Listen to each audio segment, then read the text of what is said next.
Opening remarks. I will now move to Mr. Giroux from the Parliamentary Budget Officer for 5 minutes.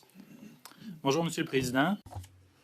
Good day, Mr. Chair, Vice Chairs and members of the committee. Thank you for the invitation to appear before you today. We are pleased to be here as part of your study on the Trans Mountain Pipeline expansion, specifically to discuss our reports published on this topic. And with me today, I have Jason Stanton, who's advisor and analyst.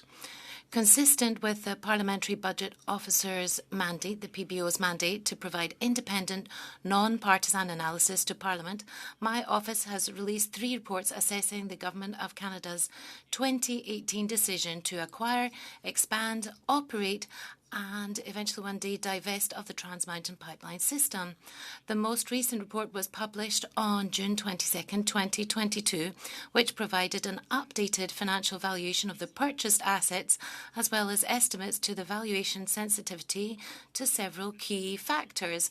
At the time of publication of the last report in 2022, the construction budget for the Trans Mountain expansion project came to $21.4 billion, with an anticipated completion date in late 2023.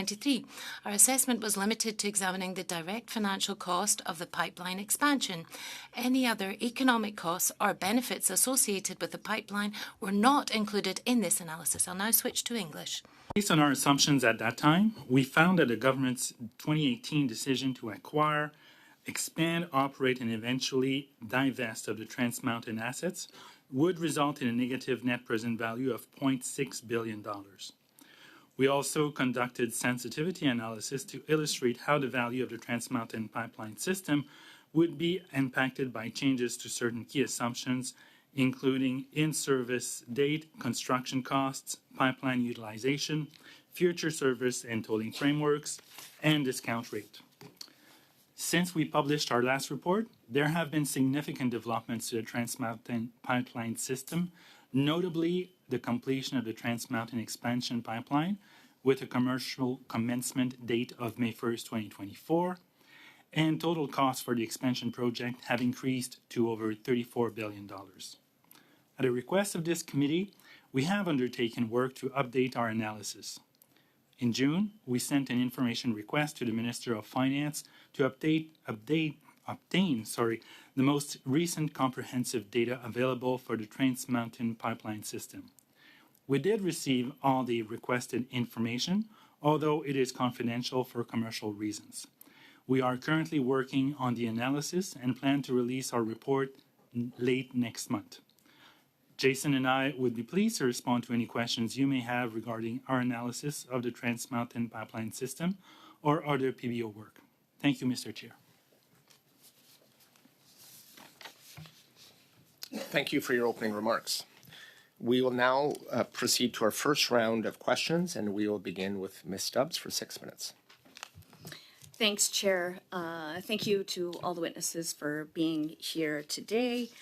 And it is a pleasure to be back with you as we start this session and look forward to asking the House of Commons to vote non-confidence in this government so that Canadians can rescue our country, bring home affordable power and fuel home heating for Canadians and safe communities after a carbon tax election. Thank you, Monsieur Giroux and Mr. Stanton, for your presence here today.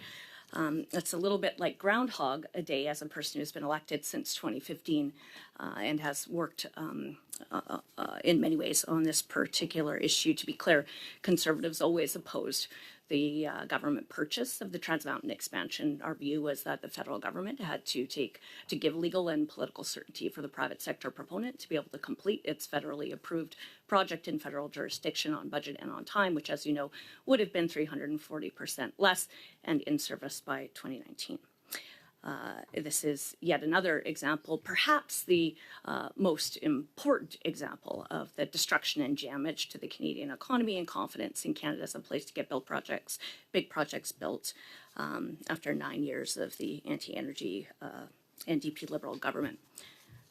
comments on which, of course, I think you probably couldn't comment. So given the extensive work that you have aimed to do, could I just ask you right off the bat if you'll be willing to come back to this committee after you table your next report?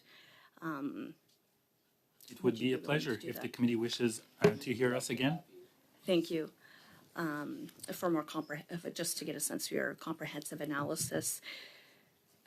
Can you outline what your estimate were as to the causes of the drastic, unconscionable, and outrageous increases in costs that ballooned to over 6 times of the government's initial estimate? I'll ask Jason if he has more specific information on the causes of the construction cost increase. I think in terms of like the specific breakdown and the reasons as well as the dollar values associated with those increases, it would be best placed with the Crown Corporation. Based on kind of some of the public statements, I know that the pandemic was cited. There was other reasons for extreme weather events during the construction time. But in terms of the specific breakdown of why the construction costs have increased and the dollar values associated with that, it would be better placed to ask them. As we kind of take the construction costs that are provided and not necessarily kind of factor in why those have increased as part of our analysis. Thank you. So we'll follow up with the proponent to try to get some accountability to Canadian taxpayers for this boondoggle caused by Prime Minister Trudeau and these Liberals, because, of course, they put at risk the already approved Trans Mountain expansion when they delayed that review, dithered, forced them to go through a review again, green-lighted, and then had a court decision give basically the same analysis on their failure of their Indigenous consultation as was given in Northern Gateway pipeline. They unilaterally vetoed, the Prime Minister did himself. So would it be safe to say that the costs would have been lower given government-caused inflation and the escalating cost of essentials, energy, and the components of construction? Would it be safe to say that the private sector proponent likely would have committed this project with much less expense to taxpayers because the private sector was making that investment and that risk? It's hard to say the extent to which that would have happened in the absence of a counterfactual scenario and in the absence of clear and thorough explanations as to why the costs increased by that factor. So one can presume that a private sector entity would have proceeded differently, but it's very hard to determine with certainty. And so is it the case that you have the Trans Mountain expansion, Crown Corporation has given your office the details that you know to make that comprehensive analysis? You just can't disclose them, and it's our duty to get that from the Crown Corporation.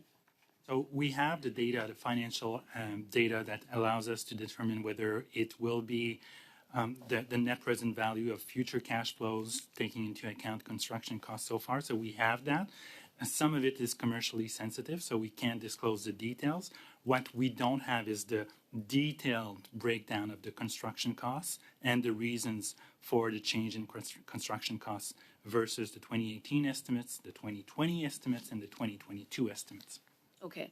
Is it fair to say that it will be very unlikely that if the government does finally keep its commitment to Canada and divest this pipeline, which, by the way, at least a minimum of 3 Indigenous-led groups are interested in purchasing, despite the testimony earlier, would it be fair to say that it is very unlikely that the government is actually going to be able to recoup the costs that it has wasted to get a pipeline constructed that's now full, and actually won't fully capture the value of Canadian energy exports for our economy and for every community in this country?